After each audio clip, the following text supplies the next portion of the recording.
Yo, what's up, guys? My name is Oliver Hayes alongside Harrison Simeon, and we are back for episode 8 of the Scobo SportsCast. We've got plenty on the agenda today. Obviously, football played UCLA, but we have some hoops action as the men's and women's team start their regular season within the week, and they had some exhibition games against, Metro State and Adams State, respectively.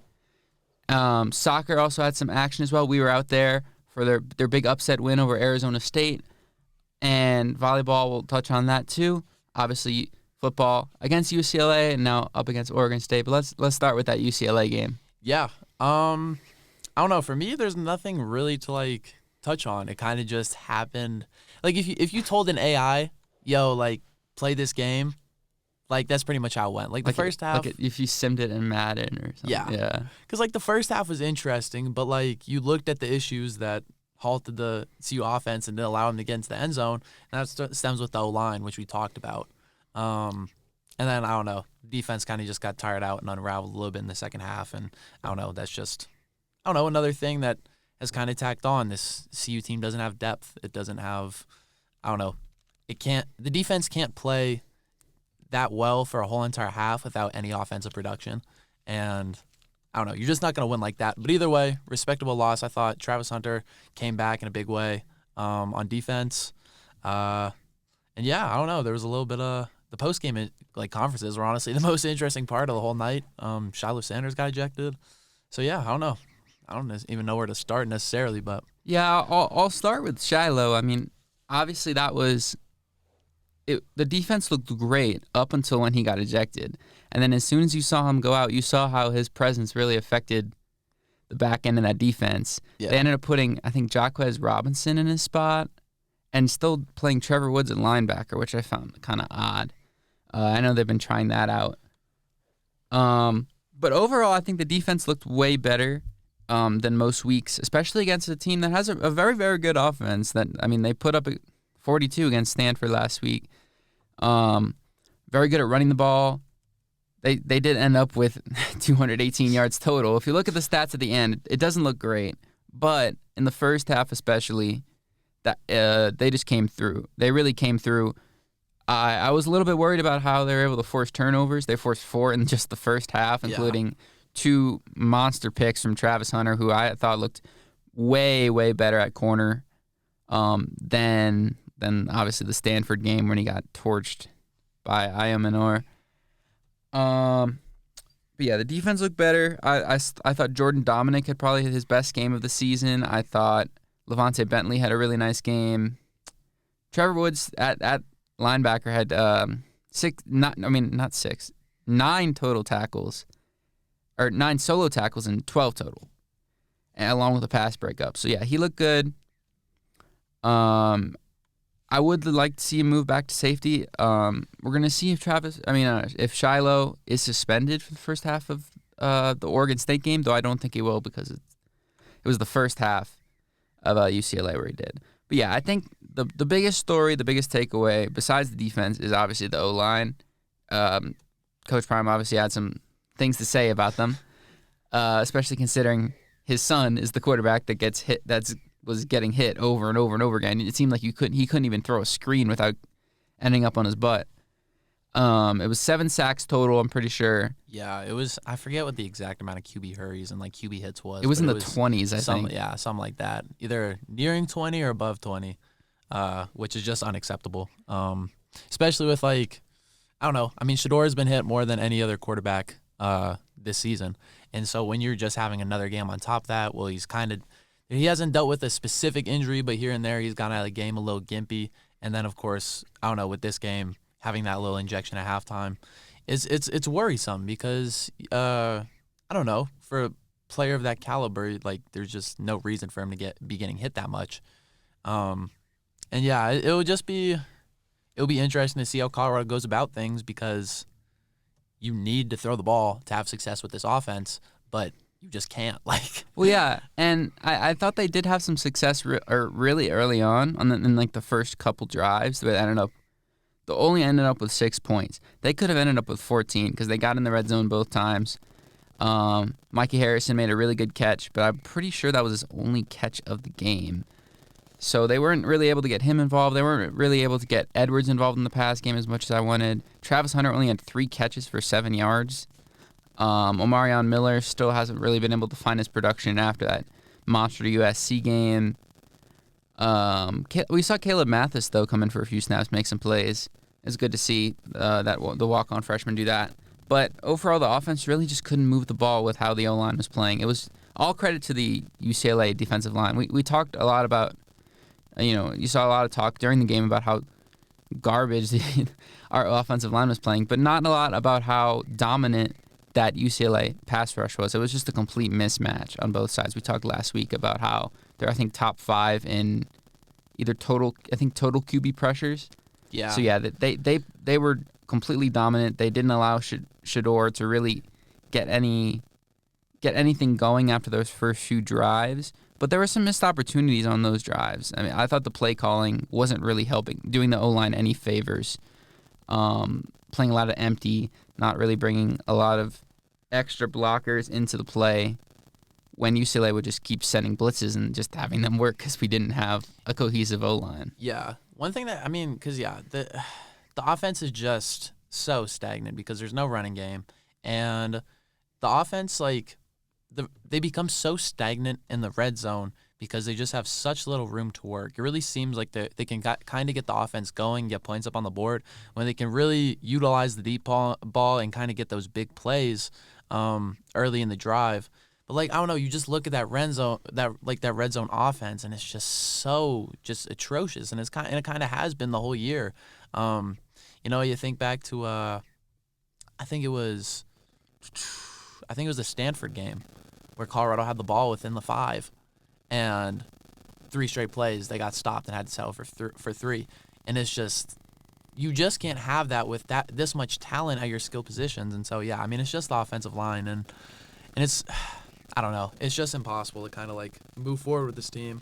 But yeah, like you said, UCLA is also very talented.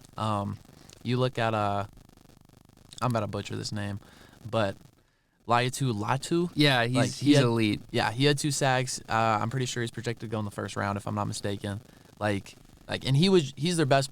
He was the best D lineman. But you also look, Grayson Murphy had 1.5 sacks. Gary Smith had a sack. Gabriel Murphy had 1.5 sacks. Carl Jones had a sack. And so these guys can play. And so as much as Colorado's offense has struggled, I'm not sure if there will be a game for the rest of the season that will be as bad as this one. So, I don't know. This team is just so hard to... I mean, college football is kind of hard to evaluate anyways, just with the nature of it, but I feel like this team specifically is just so impossible to try and just guess where they're going to go forward. Yeah. But yeah, no, I mean, we kind of chatted about that Shiloh ejection earlier. What did you think when that initially happened? I did tweet out later. I thought it was I did actually think it was targeting in real time at the time because I saw maybe there was some helmet to helmet, helmet to face mask sort of action. And maybe there was incremental. But when I watched the replay, I didn't really see it. I saw most just, maybe 90% shoulder. And a lot of former NFL players and football people tweeted out and disagreed with this call. It's just kind of something you got to move forward through. Yeah. You got to move through. Even if it wasn't maybe a horrible call, because there was some helmet and the new rules. Maybe some players don't know it. You just kind of got to move forward at that point. Yeah. It's been a tough season. And dealing with the refs is just kind of the least of our worries at this point. I thought Shiloh played a great game, though. He did force a fumble. Yeah. Did he force 2? I forget. Who forced the other one? Yeah. Okay. I need to think. I know who it is. It was Roderick Ward. Ward. Yeah. Yeah, it was Carson Steele that fumbled both times. Which was, I don't know, that was just so interesting. It was oh wait, they fumbled again. Yeah, no, that one, I literally, I run the Skill Buffs Twitter, and I literally tweeted out, LMAO, UCLA fumbled again. I was just so dumbfounded by how many, mistakes that UCLA was having, and it was just really tough to see how the offense couldn't really take advantage of it. Yeah. Every single time. We only scored, I think, 3 points off of those 4 turnovers. Yeah. And there was I don't know. It's just this team is just I feel like they're just they're just so close to finally being there. Cuz I don't know. You also look at those those turnovers were huge, but then on the flip side, I remember I think it was 4th and 11 right before UCLA scored their first touchdown. And Garbers got loose for a 13-yard scramble, and it's how does that happen? Yeah, my God. That was a killer. Yeah, no, it's tough. And, there's just so many different things to, touch on in this game. Because, I don't know. Yeah, we talked about the Shiloh hit. He played a great game, like you said, when he left, that was a huge killer. And I think, Shiloh seems to be, one of the leaders on defense. We touched on Jordan Dominic. He seemed to get a little banged up towards the end of the game. And I don't know, that play that I just mentioned, and it was just, yeah, I don't know, it was just weird. I also wish I could have a little bit of better input on the game because I was also covering the MSU Denver CU exhibition match back at home. You had a bit of a. You weren't able to watch every second. I don't know. Yeah, it was up on the jumbotron, partly on Troy's laptop. So shout out Troy. So yeah, I don't know. Maybe that's why I'm so scatterbrained with my takes and just being I don't know. But but yeah, this game when it comes down to it, I feel like I said it first of all, but it was just I don't know. It was just kind of what you expected. The first half wasn't necessarily what you thought would happen, but the problem stemmed from the O-line, stemmed from the defense getting tired. And yeah, that's really all it came down to. And yeah, to answer the question that Troy asked us last week about where would we see Travis, more on the offense or on the defense? I don't know. If you just looked at this game, on the defense, so. Yeah. It was kind of the polar opposite of last week, where he had little to no impact offensively. It's not like it was very easy for him to do that. It's not like he played poorly. It was just everyone kind of did. The Shador didn't have the time to really get him the ball. Yeah. Yeah, no, it was... and this, it's just a testament to just how weird this team is. Yeah, I don't know. It's been so odd. There's been guys that have gone off and then just been absent the rest of the year. We had a stretch, I believe, from maybe it was the second quarter until it was garbage time, basically, to where we didn't have a single carry, a single designed run. Yeah, wow. No, if you look at the rushing, we had 38 rushing yards. No player had more than 4 carries, which was Dylan Edwards. Yeah. Alden McCaskill only had 2 carries for 14 yards. He was, at the end, 7 yards a carry. But now he announced today that he's redshirting the rest of the year. So he'll be out of that backfield now. It's going to be up to guys like Edwards and Hankerson and Wilkerson to really just deal with this O-line conundrum. I feel like it's the right move, though, I feel like. Yeah. Because, obviously, Colorado's going to, I don't know. Colorado is going to hope for a bowl game this year, but as Deion said, he doesn't care about bowl games. He's just proud of the way CU played against UCLA. But yeah, if McCaskill's not going to get touches, there's no reason to waste this year of eligibility. Especially coming off an ACL tear. Yeah, 100%. And so yeah, and it's it's kind of crazy because in the past game, Hankerson got 3 touches and Edwards got 2 touches. So it's not like the running backs have really shown up at all. I think this really goes back to kind of the same thing that we talked about last week, and just how they set the bar so high with that W against TCU. We thought that Dylan Edwards and the running back game, in the running backs and specifically in the passing game, were going to be huge, and that's kind of just gone out the window. Yeah, and especially because the offensive line looked pretty good in that first game. They were cohesive, but now you're seeing they had maybe 4 different changes on the O-line, either right before or during the game. I think Jada started at left tackle. Christian Lichtenhan ended up coming in for him. I forget.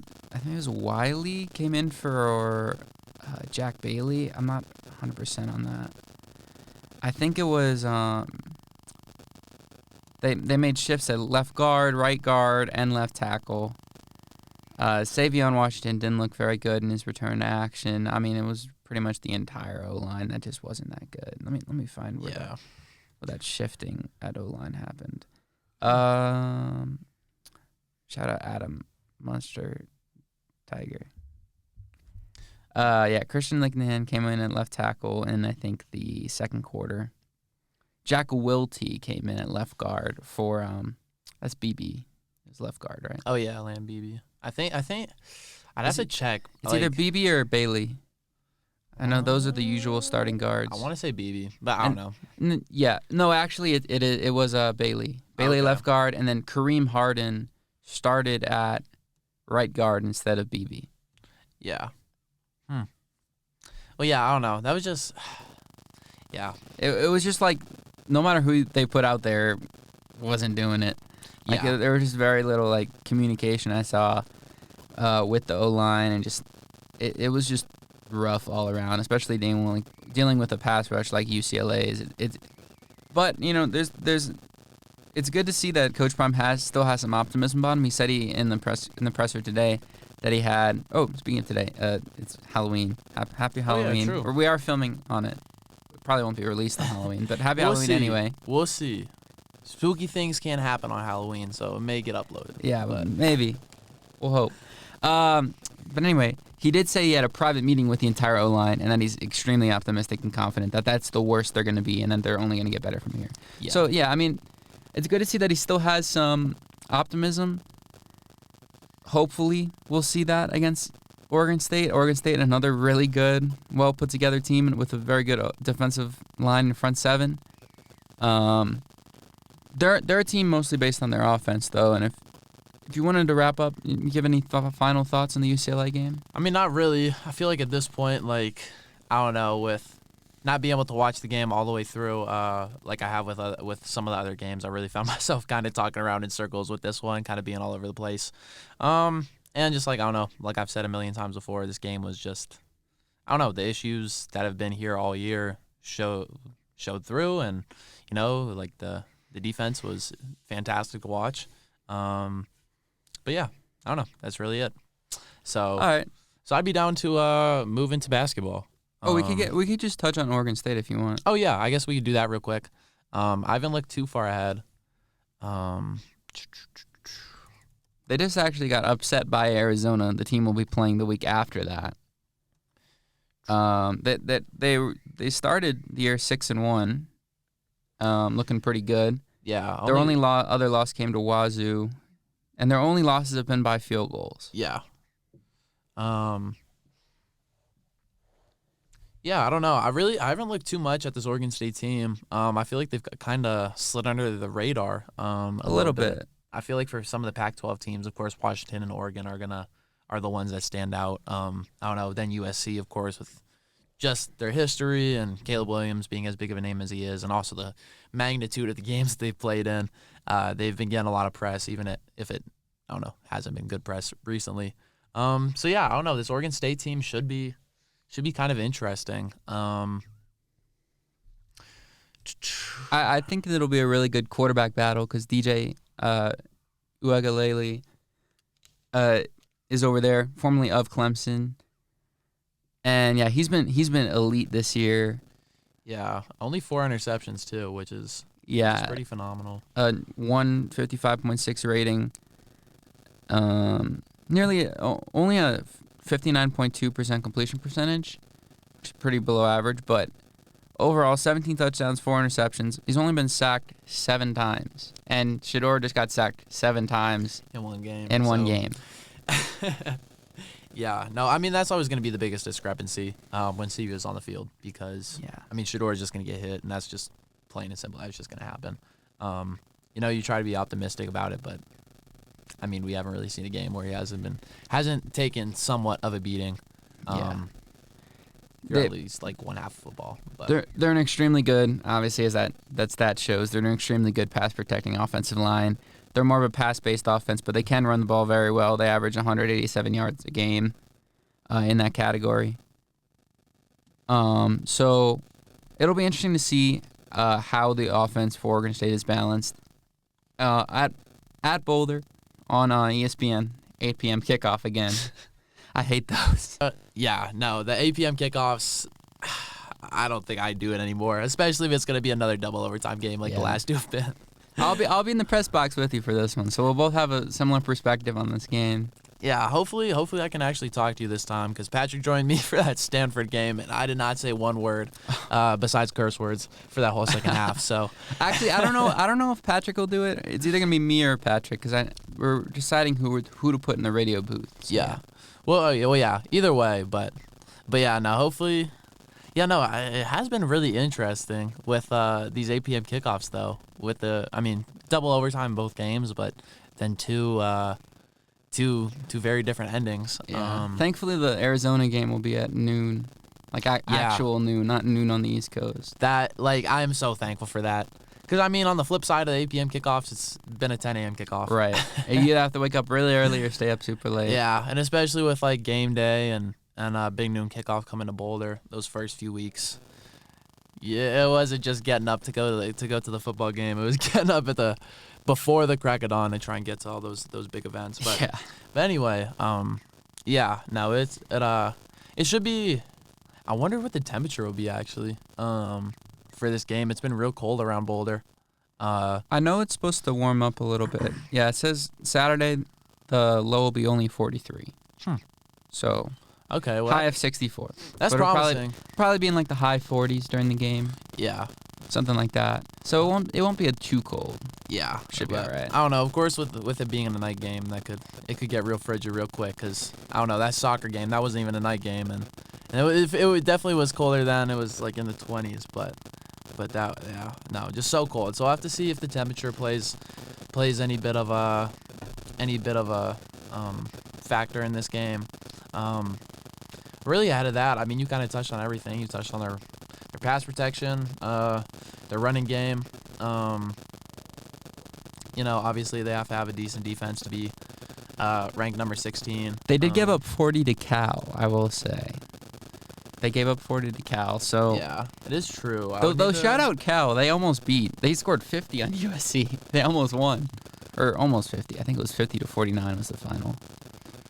Yeah, this is... I wouldn't say their defense is particularly elite. They did beat UCLA, the team we just played, obviously. Yeah. They allowed 24, and then they only allowed 7 to Utah. But Utah's offense hasn't been that good all season. It's been mostly their defense that's been the story. And then they allowed 38 to Washington State in their loss. And then what was it? Yeah, it's 27 to Arizona State.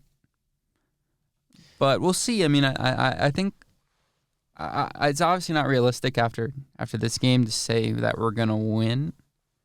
But to at least make this game competitive like the UCLA game was, I think it is definitely on the board because there were some extremely critical missed opportunities early in that game. If we were able to set a tone, that O-line was able to play just a little bit more better. Because you saw when Shedeur had the time, good things started to happen. He had that big pass to Weaver.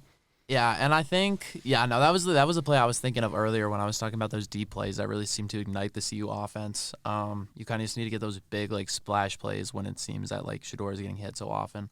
But you talking about the quick start. This reminded me, Colorado lost their first coin toss of the year and was forced to start with the ball.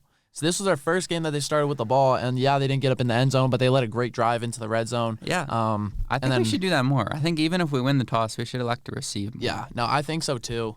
I really think Colorado needs to punch him in the mouth and get up on the board quick, even if it is just with 3, because I don't know, you can look at the first half of that UCLA game and be like, oh yeah, they only scored 6 points, but their defense held them to 7, and that second half thing kind of went how everyone expected it to go, being like, oh yeah, UCLA is kind of gonna break away, but that was just so huge for CU to kind of set that tone. Of course, get the Travis Hunter interception right back, then get the field goal, that was just so big, and so I don't know, that would be interesting if that plays a factor into this game, and if that impacts their decision if they win. I believe it would be their 10th coin toss of the year.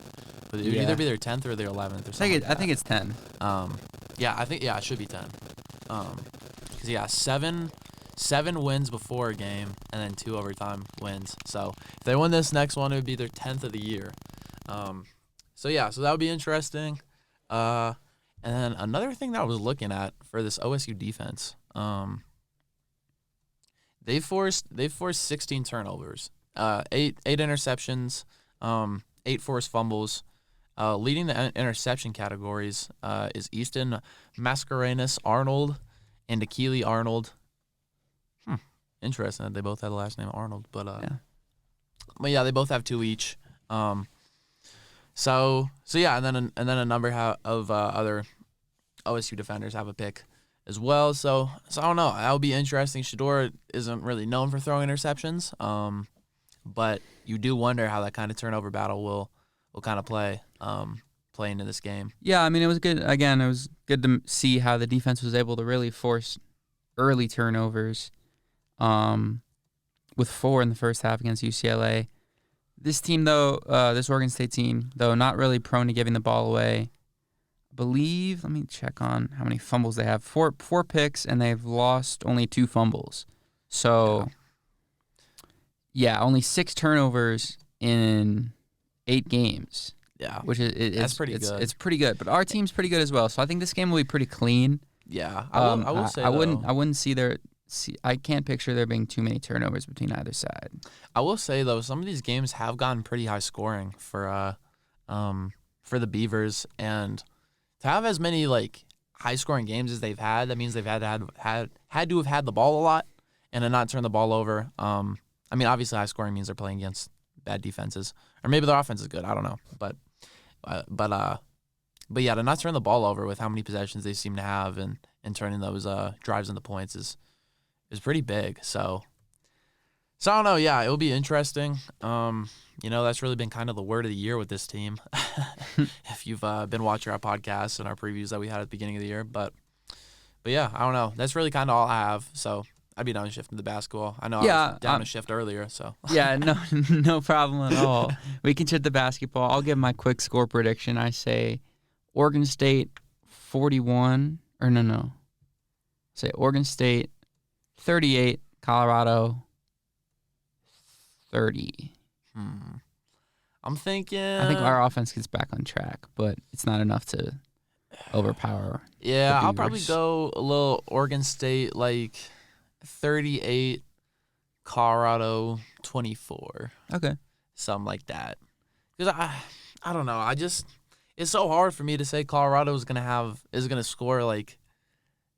going to score the ball with how much talent they have at the receiver and quarterback position. I think being at home will help their offense. But yeah, no, that definitely is true. And yeah, I don't know. I wonder if being at home and finally having some things click on the defensive end, like if that will play a factor at all. But yeah, I don't know. I think that's really it. Yeah, so, let's move into hoops. So yeah, I don't know. Do you want to start with women's or men's? Real quick before we move on, because I don't know if everyone will be watching up to this point. Chase Young to the 49ers. Sure. Wow. Well, we can start with men's though. You were at the men's exhibition. I was at the women's exhibition. I also have a women's preview article coming out. Check out our new website, by the way.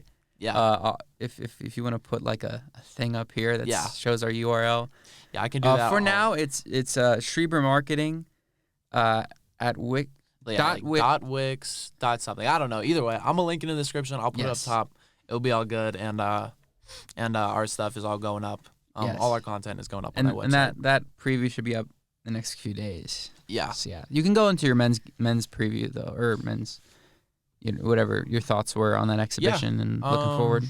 I mean, it was a little hard to kind of make any definitive to have like any definitive takeaways that I'm like, oh yeah, this is something we didn't see. Everything that you kind of expected going into the season with this roster kind of came to fruition against this MSU Denver squad. MSU Denver is a D2 team, so it makes sense why Colorado played so well. But it was very, the thing that I would say stood out the most was their defense and their defensive lineups that they're going to throw out there. It will be, I wonder how it will change throughout this season, because after the game or after the exhibition, Tad Boyle said that during their close scrimmage versus Texas, they really only played about 7 guys. But in this exhibition, they ran about 12 dudes, and it was really fun seeing the different lineups that they put on the floor because they have some, I mean, outside of really like KJ, RJ, and Julian, everyone else is pretty big, pretty lanky, fairly athletic, if not can kind of like, I don't know, if not elite athleticism. Yeah, I mean, you talked about their versatility, weeks ago when we first evaluated the team, and we saw some of those lineups you were kind of dreaming of with guys like Diop and Dak and Eddie and Cody. Yeah, no, it was real interesting. The starting lineup they put out there, it was that one kind of threw you off a little bit. I mean, I think it will change with when Eddie is fully back. He did suit up in the scrimmage with his real first action since his back procedure. He had kind of worked in this past week. But their starting lineup, it was KJ, Cody, Tristan, Javon Hadley, which is great to see after his season-ending injury last year, and then Tristan da Silva at the 5. And so it was a pretty small lineup to start. They got the offense going quickly. All starters got on the board within the first few minutes of the game. And then it was just like, it was so odd. But over the neck from like the 15th minute of the game to like the 6th or 5th minute of the game, I think the scoring stretch was like 14-1 in CU's favor. And like you look at that and you're like, oh, 14-1, that's huge.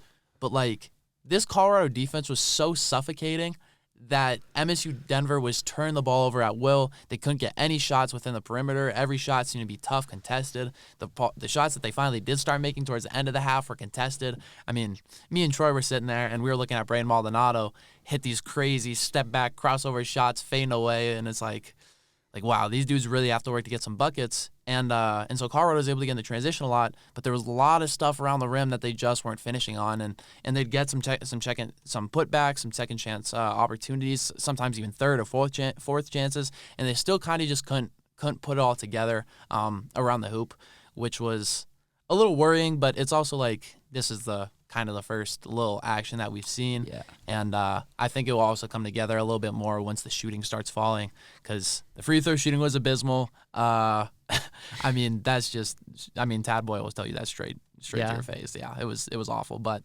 the 3-point shooting didn't really follow that well. I mean, yeah, some guys went out and stepped out and hit a shot. Most interesting one was Assange Zoe. He stepped out and hit a corner 3. Didn't really expect that from him. One? Yeah. Oh. I was like, okay. I think he did at least. I might have to check the box score. Yeah, I mean, there were so many new players. Who would you say were you most impressed by of the new guys? It is hard to say. I will say the most interesting of the 3 freshmen that we did see, because we didn't see Courtney Anderson. I will say Bangot Dak. He's a unicorn for sure. You look at him, and I forget exactly how tall he is, but he's insanely skinny. But he's super mobile. He moves well. He has good coordination, and understands the flow of the game. He's a good passer, and he can impact the game on the defensive end, blocking shots and whatnot. But on the flip side, because of his versatility, how well he can move, he can be a good defender. So I really think he'll be very interesting. But I mean, all 3 of these freshmen that played were just, I don't know, so exciting for a CU fan to watch, because you look at Cody Williams, he only scored 8 points, but his athleticism is top tier. You look at his playmaking, it's really kind of insane for a player that his size.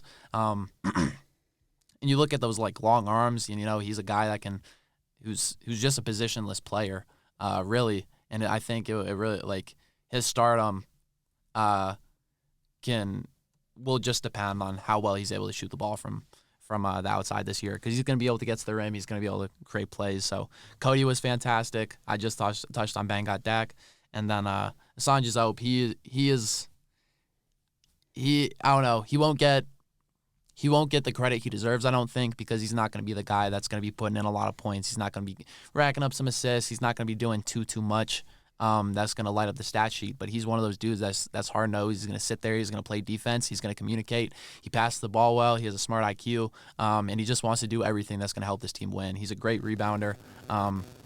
He only had 5 in the little bit that he played, but but yeah, no, all the freshmen were super promising. Eddie played decently, a little slow, just because, like I said, it was his first action, and I don't know. If you couldn't tell already, I can just talk about this team forever. Like it was just so phenomenal to watch.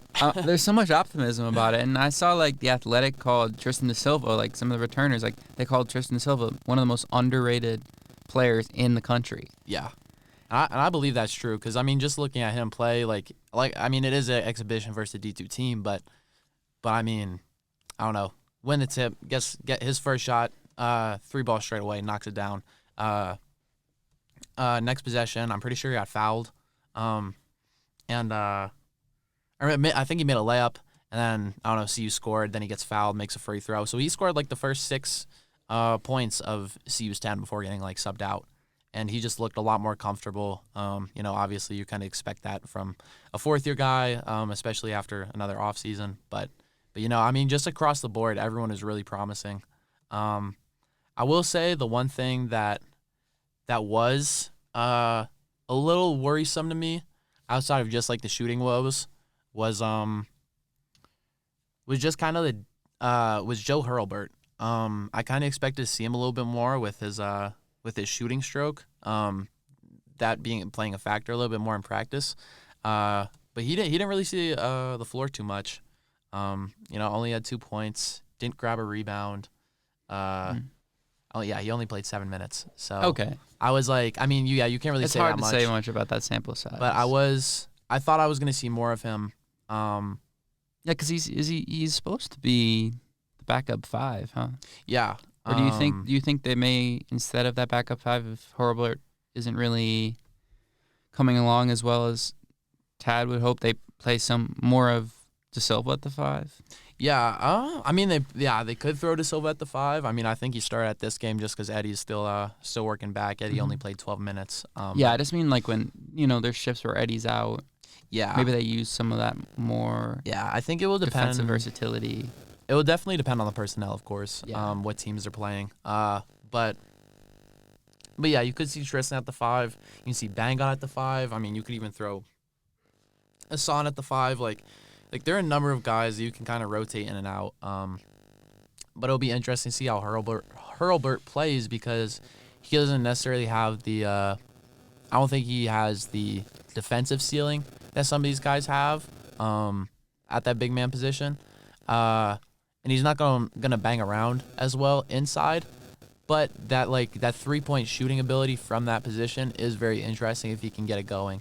I don't know. I think it also just stood out to me a little bit more because during the practices that you were watching while Eddie Lampkin was still in recovery, Herbert was getting a lot of those minutes and showing what he could do. That was a lot different than kind of what you expect from the conventional big man, and a lot of the big men that Tad Boyle likes to go after. So he was really kind of the only kind of question mark for me. Luke O'Brien left the exhibition and returned after tweaking something. So he was a little gimpy, but I don't know, nothing huge. So I don't know. Those are really only my worries. But yeah, I don't know.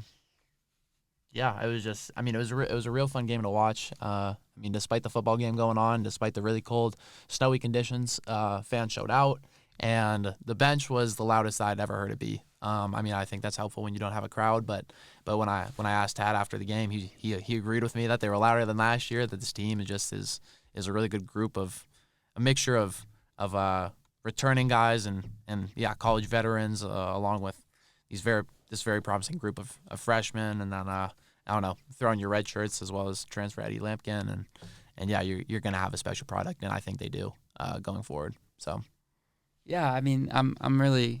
There's a lot of optimism around both basketball teams. I think the men's team really has a chance to get up into the rankings, the top 25, and really make some noise. Again, like that mix of youth and experience, I think, and the versatility on both ends is going to be a driving force for that. Yeah. So yeah, if you wanted me to get into the women's team, that was all you had to say, really. Yeah. That was all you had to say after I rant for or not rant, but go on for how long it was. It's no problem. But yeah, there's a lot to say about these teams. I mean, I may not go as long as you, but the women's team, I mean, they had their exhibition against Adams State. Pretty sloppy out of the gate. It actually was tied after the first quarter. There were some points where Adams State was winning, so that they could shoot. They had some good shooters. Yeah, I saw. They're another D2 team. It was Hermione Dominguez. Didn't she go off? I thought she had like 5 threes or something like that. If I remember correctly. Yeah, I gotta check that. Yeah, she went 5-11, had 17 points. Yeah, she was kind of carrying, and then Kia Anatelu also was pretty impressive, getting to the free throw line and just making plays. But overall, I think our team. I mean, we looked, like the team had a team with a lot of the qualities of last year, suffocating on the inside defensively, dominant on the rebound, dominant on the glass. Though I think that was mostly due to our team being way bigger than them. You saw our strategy in the beginning was make Nettie Vonleh look like prime Shaq. I mean, they were just feeding her over and over and over, and their Adams State center was probably about 8-9 inches shorter than her. So it was pretty rough, and we had 48 points in the paint. Yeah. So it was good to see how we were able to dominate there. And you saw Sherrod, when that game was close, she kind of got bored. And then she just started playing as hard as she can in her usual intensity. She ended up with 2 steals, 11 points on just 6 shots because she didn't play too much. You saw, I'm pretty sure every player except for Sophie Gerber and Shelemai, weirdly, got in at some point. And I really like what I saw from Sarah Rose Smith, the transfer from Missouri. She had 7 rebounds, or actually 8 rebounds. I gotta fix that in my article. Well, good thing I haven't edited it. Yeah, you're gonna edit it. But she had 8 rebounds, only 1 for 4 from the field, just 2 points. But you saw her really hustle on the glass. And I like the pace of the team a lot. We really got out in transition well. Especially, I mean, you have a player like Sherrod that can generate rim pressure at the wazoo. You're gonna get to the basket. But I saw Tamia Sadler be pretty efficient. She actually hit like a bank shot runner, I think, at the end of the third quarter. That was really nice. Quay Miller looks solid as always. I mean, she'll definitely be in the running for one of the best power forwards in the country. Nettie Vonleh had ended up with 13, very efficient. Again, I liked what I saw there.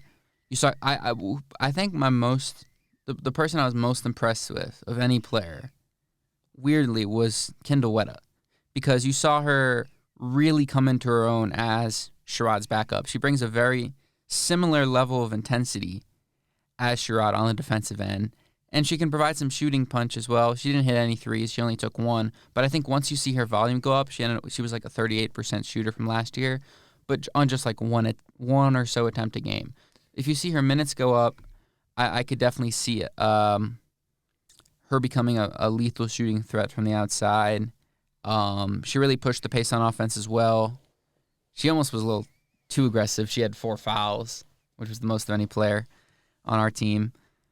One thing that kind of stands out when looking at this stat sheet is the 5 of 23 from 3-point range. Yeah. Like Frida Foreman, 2 of 8. Like, you don't really see that from her. Yeah, I could go into that. Maddie Nolan was 1 of 6, and of course I can kind of just go like game by game. But was there anything like specific about like the Grizzlies' defense that stepped out, or was it kind of just one of those days for CU? No, I thought the spacing was really good, actually. It was just kind of the shots weren't falling, especially for Frida. And with Maddie Nolan, I think there was some nerves and like kind of trying to find that chemistry with the new team, with her new teammates. Maybe all of her looks weren't super quality. She also had like a big brace on her leg or her knee. Maybe that was affecting her to some extent. But Frida, I'm not too worried about. She was able to adjust off of that those shooting struggles, and found success on the inside in the second half, especially. She ended up with 16 to lead the team. And yeah, I think she's shown the ability to, when her shot isn't falling, to be able to drive to the basket. She has a good pump fake. She's able to catch players lacking and able to get to the free throw line. She had the most free throw attempts, and she's an 89% free throw shooter. So if she can get to the basket some more, that'll add another layer to the offense. Because when the offense is humming, you have Nettie in the low post, Quay at around the mid post to behind the 3-point line at times. I think she had about three-point attempts a game on 33% from the field, or from beyond the arc. And she'll play as sort of a stretch four, but can also operate really well in the post. And then you have Sherrod generating all that rim pressure and opening up opportunities for players like Foreman. And I think we'll see Maddie Nolan in the starting lineup at some point this year. They did start Sadler, and she looked all right, but I think her offense is just too up and down to really rely on her at the 2 spot, along with her defensive versatility being basically zero. Yeah. She actually did get some steals last year. She averaged, I think, about a steal and a half a game. But her versatility, I'm really wondering how they're going to adjust to that, because Tiana Jones was like just someone you could put on whoever the other team's best perimeter player was, and you were set. Mm-hmm. But now you're going to have to put Sherrod on whoever that player is, at least their best guard. And it's tough because Sherrod is a really intense defender, but not very versatile because of her smaller frame. Same with Sadler. Same with backups like Weta. Despite how good they are as defenders on their own, at the wing, I'm really looking for Frida to improve herself defensively. I mean, I'm wondering if that can come through. I'm wondering if Maddie Nolan can provide some defensive, at least some effort, especially in new culture. I think the biggest thing for CU that drove their success was how built they were on the defensive end. They really just built a lot of their wins on their defense. So it'll be interesting to see who can really step into that. Maybe not replicate the exact performance of Tiana Jones, because no one really has, she had a crazy wingspan and was just able to lock up anybody. Mm-hmm. So it'll be interesting to see who steps in that role. But I think on the interior, Quay and Vonleh provide enough size and enough presence and enough rebounding to just be fine against any front court in the country. I mean, obviously, we're going to be tested super early on with LSU in a week. Obviously, Angel Reese is the best rebounder in the country, so it's going to be tough. It's going to be interesting to see how Quay and Nettie deal with her. They obviously also added Anisha Morrow, Haley Van Lith, also what's her name? Flauja Johnson. Just sort of a dream team. And they had the number one recruit in the country. I forgot her name. I wrote about her in the article. She had the number one recruit in the country. That was some comedic timing. I could find that real quick. The number one recruit in the country. I forgot her name. I could find that name real quick. I think it was Michaela Johnson. Michaela Williams. We have Michaela Johnson, and she came in, hit a nice 3 from the corner, so we could see her in the guard rotation. But Michaela Williams on LSU was the number one recruit in the 2023 class, and she'll probably start or at least be in that rotation early. We'll see her against CU in Vegas. So that'll be a good barometer to see how we can fare against the Pac-12. I liked what I saw for the most part, especially in the second half. From players like Quay, Jalen, obviously it's a very experienced bunch, but with those new players like Sarah Rose Smith, Maddie Nolan, they're also experienced. I think Nolan's a senior, Smith I think is a grad student, so a lot of experience. Nolan was also has been in the NCAA tournament before. It'll be nice to see her. It'll be interesting to see how Brianna McLeod develops in her sophomore season playing, because I think the one concern I have about the front court is their depth. We'll see how McLeod moves along. But overall, yeah, I thought the team looked pretty solid. A team that's really going to be compete in the Pac-12. I think there are 6 ranked teams in the Pac-12 to start the year. Wazoo, UCLA is at number 4. I don't know why I mentioned Wazoo first. They're like 24. But UCLA is at, I think, ranked number 4. Utah at 5. Stanford 15. We're at 20. Then USC at 21 and Wazoo at 24. So, yeah, really hyper-competitive conference. We don't open conference play for another 2 months. But it'll be interesting to see how we're able to compete against those teams, especially on the road. Because I think what held us back last year was the inability to pick up a really quality road win. We got blown out by Arizona, I think. We got blown out by Utah. We actually got blown out at home by USC. When Sherrod and Foreman, I think, really struggled to get the offense going. So I think the shooting is going to be really important because the offense can get a little stagnant at times. Yeah, shooting really seemed kind of like the big thing to me last year. Because I will be honest, I didn't watch too much of the women's team. I watched their March Madness run. I really only kind of started watching them after that game winner against UCLA. I believe UCLA was ranked number 8. They were in the top 10. Yeah, there was something like that. Either way, I think it was 8. But either way, I didn't watch them through like the majority of the season. But and I always something to note about that USC win or USC loss. It was the game after that, so that was an overtime emotional win. Yeah, we got blown out, and that was only one of 2 losses we had at home all season. We dominated at home, and I think if we can replicate that again, we'll be totally fine in terms of conference. And the other home loss was in double overtime to Stanford, who was number 3 at the time. So I was actually at that game too. It was really we gave them everything, and then we just kind of fell apart in the second overtime, which what you're gonna do. Yeah, and so I don't know. But either way, my point was just I kind of wanted to agree with your shooting take because Frida Foreman, she has a strap.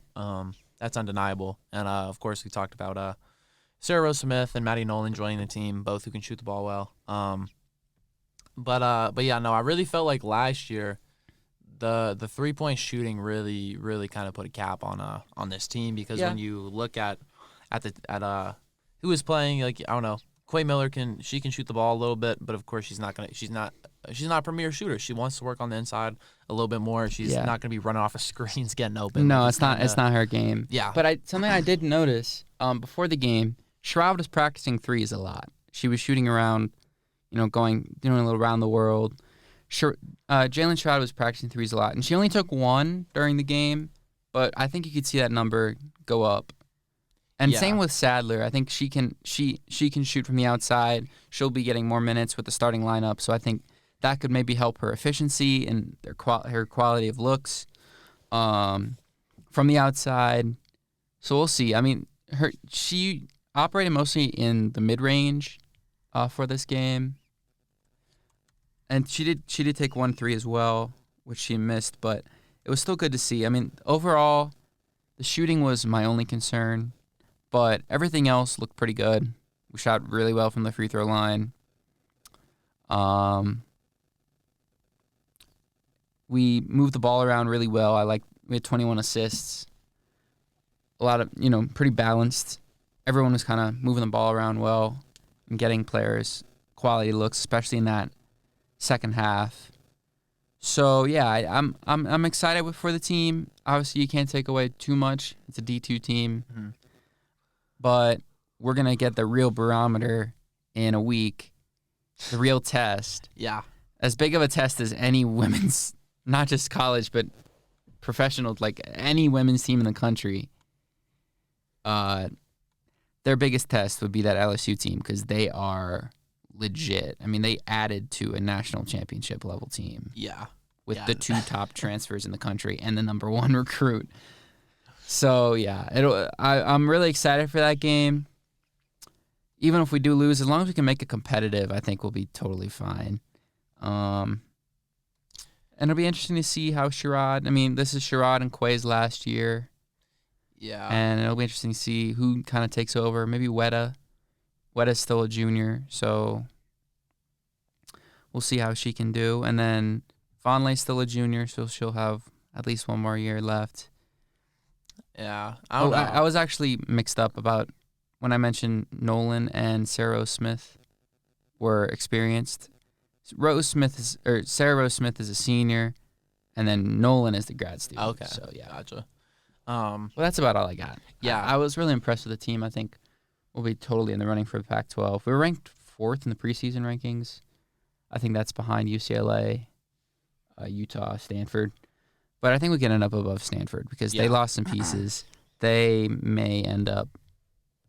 They still have Cameron Brink, who was their best player last year, but I could see us completely competing with them. Yeah. Yeah, I mean, this team is really talented, and I'm like, I don't know, your mention of Sherrod's three-point shot would be really interesting because she's never shot the ball well. She was 30% last year, not abysmal, but she didn't really take too many. That wasn't her game either. Yeah, I mean, she's gotten better every year. Started off as a 25.9 three-point shooter and as a freshman, 27 the year after, and then 30 the past 2 years. So she has improved, but still, that's not really a mark that you want someone to be shooting the three-point ball frequently. But now if she can, I mean, for her as a player, if that shot goes down a little bit more, that would be huge. And I'm assuming that would also translate to the free throw line because she's not that fantastic of a free throw shooter. But then just in general, like just being able to have that shooting from the 3-point position will be huge because that starting lineup, Tamia Sadler, she was in the starting lineup, correct? Yes, she started the 2. So yeah, I mean, you look at it and you have Jalen, Tamia, Frida, Quay, and Aaronette, and you know, Quay can step out and hit it, but as I said, she's not really gonna try and do that. Nettie's just gonna work in the paint. She actually does. She actually did take a 3. I will mention. She took a 3. She tried. I mean, she could have a corner. She sometimes, when they go 5 out at times, she'll be in the corner, and she actually did take one. So we could see. I mean, she's made 3s before. Yeah. I don't know. I think overall the team's point of emphasis will have to be shooting, and I really liked how they had the knowledge of what they needed and not just completely running it back with the same exact roster and going out and getting a player like Maddie Nolan who can take 3s in volume. Because they had the 3rd best 3-point percentage in the Pac-12, but they on the 3rd least attempts in the conference. So I mean, there was really like no reason for him to shoot them last year because I mean, Jalen can't really shoot the ball that well. I mean, Sadler can't really shoot the ball that well. The offense itself doesn't have a lot of players that just shoot. Yeah, and like you want players that can do more than just shoot. Right. But it is because you need those players to keep pace with some of the higher octane offenses because we're not really a high octane offense. Yeah. We're a really well balanced one, but it's not going to compete with the upper echelon of teams in the country until we find that shooting that can get our offense back in rhythm when when it goes cold, you know. Yeah, because looking at the starting lineup, like Frida really seems to be the only one that you can draw play up for her to go hit a 3. Like of course Quay can step out and hit it, but that might be a little different just because shooting from the forward/center position is going to be a little bit tougher. And so I think I don't know, we keep harping on Maddie Nolan, but I think her role will really be huge if she can shoot the ball well and this overall shooting can just improve because I remember like down like the stretch of like the Iowa game last year, it was like, wow, like these girls needed a 3, they needed a 3, they needed a 3, and they just never. I mean, they got them in the first half. They got them in the first half because Frida went crazy. Yeah, and then in the 3rd quarter, I think Iowa opened up on like a 15-2 run, and that was the ball game basically. Yeah, but it was just like I don't know. It was hard knowing that you didn't really have anyone outside of Frida Foreman that you could specifically rely on to knock down a 3 ball. So I think having Maddie Nolan, just like having another person like that who can consistently play because she had 17 minutes. And I don't know. It'll also be just interesting to kind of see how this offense forms as they play through non-conference play to end 2023 and going into 2024 for the Pac-12 play.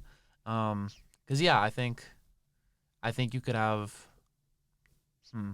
I don't know. I think the starting lineup will probably stay fairly similar, but I think how those bench pieces rotate in and out. Well, I think I mentioned it earlier, but I think Nolan could end up at the starting two by about mid-season. It'll just depend on Sadler's efficiency and how she's able to adjust and play alongside Sherrod. Because she had her moments. She had like 16 on 100% during the field. I think against Arizona State last year. She definitely showed flashes. Yeah. But I don't know if she'll be a real consistent option at the two. And if Nolan's three ball can be as advertised, I mean, she shot, I think, 40% from beyond the arc in 2021-22 and is 7th all-time in Michigan three-pointers made. She'll definitely be a force to be reckoned with and can definitely start alongside Sherrod to provide that extra shooting punch. And sort of, I hate to say it, but like a Splash Sisters with Frida. That'd be awesome, I think, for that offense. Because if I think the most important thing is just going to be her consistency from like beyond the arc, Nolan's, and how she is on the defensive end. Because if she becomes a liability, it'll be tough to see her getting significant minutes. But you saw her; she was one of the first people to check in during the preseason exhibition, and J.R. Payne said after the game that she thought Sadler played great in against Adams State, but that position and that starting lineup could shuffle around. Yeah, as the season goes on. Of any starter, Sadler played the least amount of minutes, and she matched Maddie Nolan's minute count, and then Kendall Wetta and Sarah Rose Smith.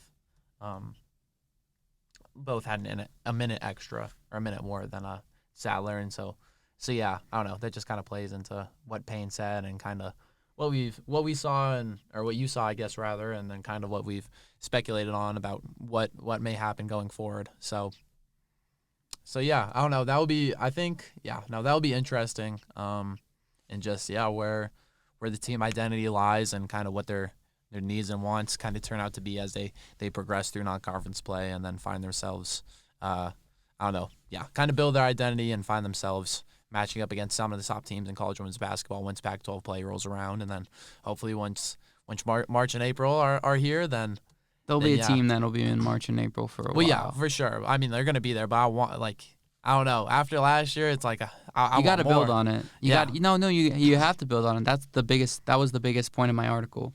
Is can that magic of last season be built upon? Because this was the first 2 tournament wins for the program in 20 years. Yeah.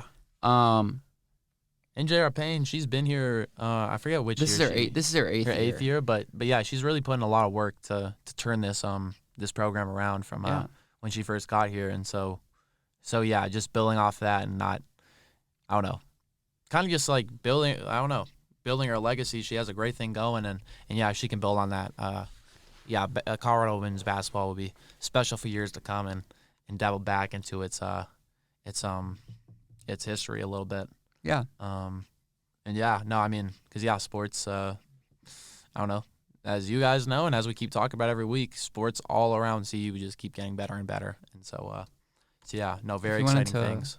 So yeah, extremely exciting. And I think that's about all. We actually might have talked about the women's team longer than the men's. Yeah, maybe. but yeah, I don't know. We have soccer. Soccer was fun, dude. Yeah. It was so cold, but it was fun. It was. It was a great time. I didn't. I don't know if it was like a certain group or if those fans show up every game, but I'm pretty sure there was a group like that. They just showed up this one game. Okay, but gotcha. They were so fun, yeah. banging the drum. I have to look up. Hold on. I know they have like an Instagram. Gotcha. Well, either way, CU needs to find a way to get them to every game. Because that was awesome, and yeah. They're called Kick to Build. Okay. And they're mostly built around like sports and just like positivity. It seems like. Yeah, that's sweet. Spreading love and all that stuff, and like a charity sort of organization. So that's super cool. You saw a lot of kids at the game as well. I wonder if they were with that group. If I'm not mistaken, I think Kick to Build was the group that had the little like kind of like clinic type thing at halftime of that game. Oh, that was a clinic? I thought they were just kicking the ball around. Or whatever it was. I think that was- might have been Kick to Build's doing. Yeah. But yeah, no. Shout out them. Shout out Kick to Build. Yeah, it's pretty sweet, and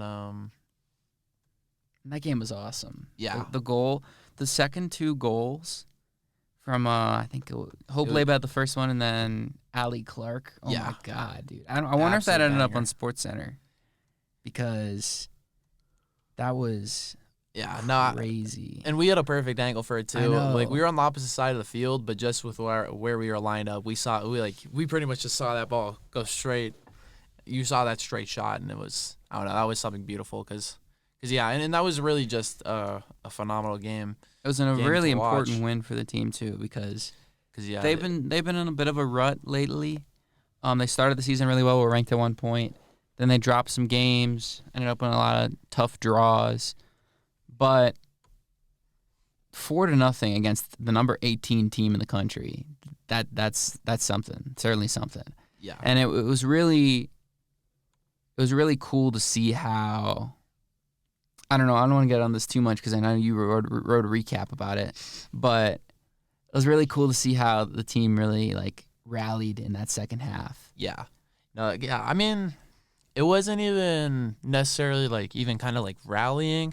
It was just, or yeah, no. I mean, yeah, I'll stick with rallying. That's a good term to use because throughout that whole game, it was just like, when is the Camel's back gonna break? Just because, I mean, Arizona State started out both halves strong. I mean, I think they're number 18 for a reason, but I mean, you do kind of wonder if being in Tempe had, I don't know, playing in Tempe, having their home games there, practicing the whole week, and then having to come out in that frigid like 26-degree weather while it was snowing the whole first half. I wonder how much of an impact it had. But anyway, ASU, they started off both halves strong, but even when they got chances early in the first half and early in the second half, the Colorado defense was suffocating. I mean, they didn't. Arizona State barely got any shots on goal, and so it was super awesome to see that defense come through the whole entire game and have that generate into offense. And even when shots were just missing, there was an offsides that kept Shira James from a one-on-one situation with a goalie. I forget who sent the free kick just barely over the net, but there was one like that. Hope Leba, before she scored, I think Amaya Gonzalez does most of the free kicks. Okay, so yeah, I may be wrong about that, but there was that might have been her. I mean, there were a few chances on the corner and free kicks, but I forget if it was her specifically who had the one that just barely went over the crossbar. And then, like I was saying, Hope Leba, before she scored her first goal of the season in the second half. In the first half, she had a decent run where she kind of just got caught up in the box and wasn't able to capitalize on it. And so to have all those opportunities building up in the first half, going into the second half, having kind of that same beginning to that second half as they did as the first, having Shira James go down, and then having her come back. That's a story. Yeah. Because she is our best source of offense, and she went down, looked like a pretty tough injury at first. Yeah. Then was able to get back in. Yeah, because she was originally credited with that first goal until they changed it to an own goal. But, I mean, she was the whole reason that happened because, I mean, not the whole reason. Ava Priest was credited with the point for that one because she sent the pass over intended to Shira. But as Priest dribbled down the right side, like Shira got into position, and it was ASU trying to break up the pass that sent the ball into the net.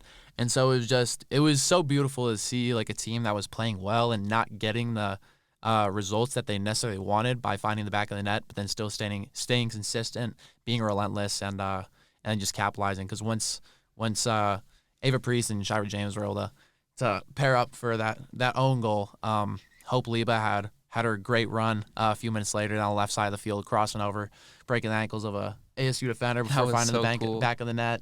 Then, I don't know, like 3 minutes after that or whatever it was, then Allie Clark says, "All right, freshman, you got that one, but it's senior day." And yeah, it was great to see. I mean, Shira and Allie are both seniors, and they scored two.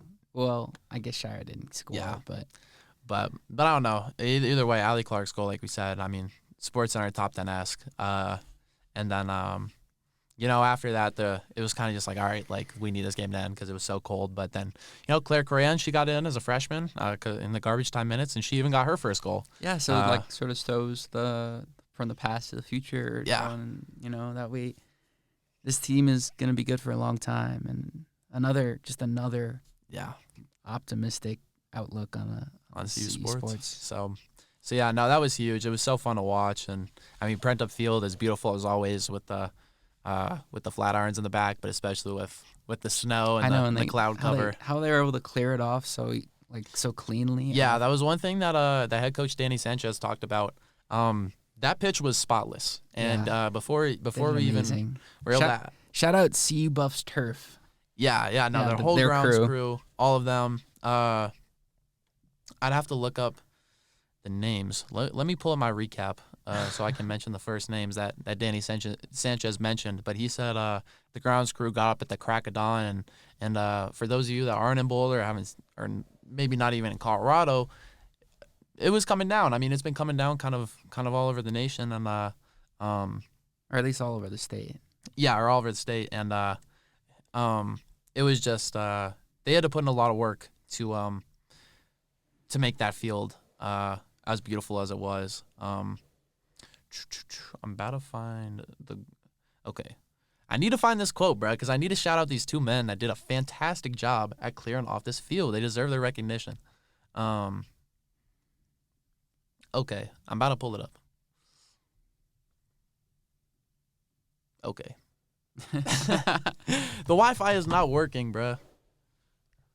It is okay. We got it. But yeah, Jose and Alex. Unfortunately, I don't have a last name. Danny did not mention those, but Jose and Alex, apparently they were the first ones to get there. And yeah, if you were, I don't know, if you can see the highlights and just see how spotless that field was. Of course, it was a little wet here and there just because it was snowing during the match. But I mean, besides that, it was spotless, and snow didn't really play too much of a factor in this game at all. And so to just have that was huge. And Sanchez even credited that to part of CU's success on Sunday. So yeah, no, that was big. But yeah, I don't know. Besides that, I wanted to make sure that the ground school got their recognition, because it's really people that you don't see that makes all this possible. For the athletes, for the teams, but I mean also for us. If it wasn't for them, we would have had a nice place to sit during the game and watch it. We could have been sitting in the snow, but they cleared it off, and it was cool. So yeah, but the Buffaloes, they have one last Pac-12 game. It's their last regular season matchup of the year. They go to Utah to play Utah this Friday. And this will be a really big. If they get this win, it will be really huge in the RPI standings, and will definitely boost their chance in the playoffs. If these past two wins haven't put them in the place that they want to be quite yet. So yeah, big stuff for soccer, as we said. So I think really the last thing is just volleyball. Yeah, I mean they pulled off a really nice upset also of Arizona State. In a sweep too. They looked really dominant. 2 weekends ago, or I forget. But because they beat Arizona also in straight sets to really get it was a really promising weekend. I think it was 2 weekends ago. And then they beat USC in a thriller, went to 5 sets. Yeah. It was really fun. And they looked to be really building some momentum, but then kind of came crashing down, ironically, against UCLA. Yeah. But I will say, though, even though it was a 3-set sweep, the first set, UCLA had to win that one 27-25. The second set was a little bit different. It was 25-20. Final set was 25-21. So I mean, it wasn't like the Bruins were just completely dominating Colorado this whole game. The Buffs. Obviously the Buffs didn't have the result that they wanted. Didn't even get a set, like we said, but it seemed that the effort was there. Yeah, shout out to Patrick for informing me on this. He had to stand up, but we were at a set point, I think, in the first set, but then we kind of blew it. We were up 24-20, and then they ended up coming back to win. But that's just the challenge of playing a really good team, and like the Pac-12 is good at every damn sport this year. It seems like. Yeah, no, for real. And UCLA just took over late in sets, and they just, it was a tough loss. But I think overall, you look at the last stretch of games for the volleyball team, and you can really be proud of it. Yeah. Because they were struggling. I mean, they were struggling, and then they pulled off this 3-game win streak at home, and it really restored some optimism. So yeah, tons of optimism all around campus. It's funny to say maybe not that the least optimism is for football, but that, and in the present moment, you have to be excited about these other, like the basketball and soccer, almost a little more. I mean, you see tons of press about the football team, but it's kind of those under the radar. Yeah, especially, I mean, at least for this season, I could say that's 100% true. Yeah. I mean, I'm way more optimistic about every other sports team than the football team, and that's really saying something given where the football team was last year and what they've proved and what they've done this year, even though it has, I don't know, like, it's very ironic to say, like, yeah, it's been underwhelming with that Stanford loss. With, I don't know, that CSU performance. Yeah, Colorado got the dub, but, that was a little too close than really anybody had expected. But then you look on the flip side, and this team was predicted to win 3 games, or less than 3 games, and so yeah, so I don't know. You can definitely keep the optimism there, but yeah, as far as all the other sports teams, they're all doing fantastic, and yeah, and I mean that's just like the other like D1 sports, because even with the club teams, they're doing fantastic, and yeah, so yeah, if I'm not mistaken, that should be everything, and I'm very glad that we covered it all because we got through everything. We went pretty in depth on all of it too. Yeah, and this weekend was jam packed. My goodness, it was jam packed, and because I mean, the club sports, like there was rugby this weekend, and rugby, there was hockey, baseball didn't. It got rained out, not rained out, but like basically snowed out. Yeah, because I wasn't sure how it would be in Golden. But they finished the fall season 6-2. I mean, bit of a sour way to end it with the sweep against CSU, but pretty good overall. I mean, the spring seasons really counts, and they're going to be a force to be reckoned with. Yeah, definitely. And I'm sure this fall season they were kind of working out some kinks. I wouldn't be surprised if they were throwing some guys. They might not throw as much during the spring season. Moving guys in and out of different positions and whatnot. Because it is the fall season. It's worth paying attention to, but it's more of a preseason type of deal if you'd rather. But yeah, about all we got, I guess. Yeah, I think that's it. So yeah, I hope you guys enjoy your Halloween. Hopefully you're able to watch this on Halloween, if not the day after. Should I plug our website again? Yeah, I mean, might as well. Check out our new website. We put a ton of work into it. Shout out to this guy who's been editing every article on the website. That's Shriver Marketing at wix.wixsite.com / SBSCU. Yeah, all this stuff. But yeah, I'll link it in the description. I'll put it up on the on video, of course. And big shout out to Talis Schreiber, who's the man behind the website, creating all this stuff. But I mean, honestly, just our whole SBS crew in general, because for our APs and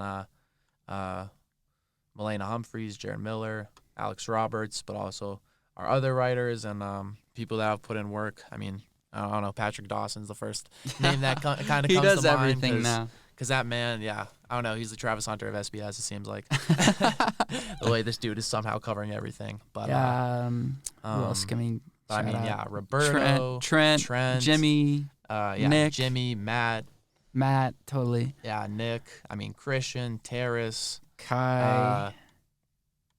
Zach. Are we shouting at everybody? I mean, Leo. I'm not.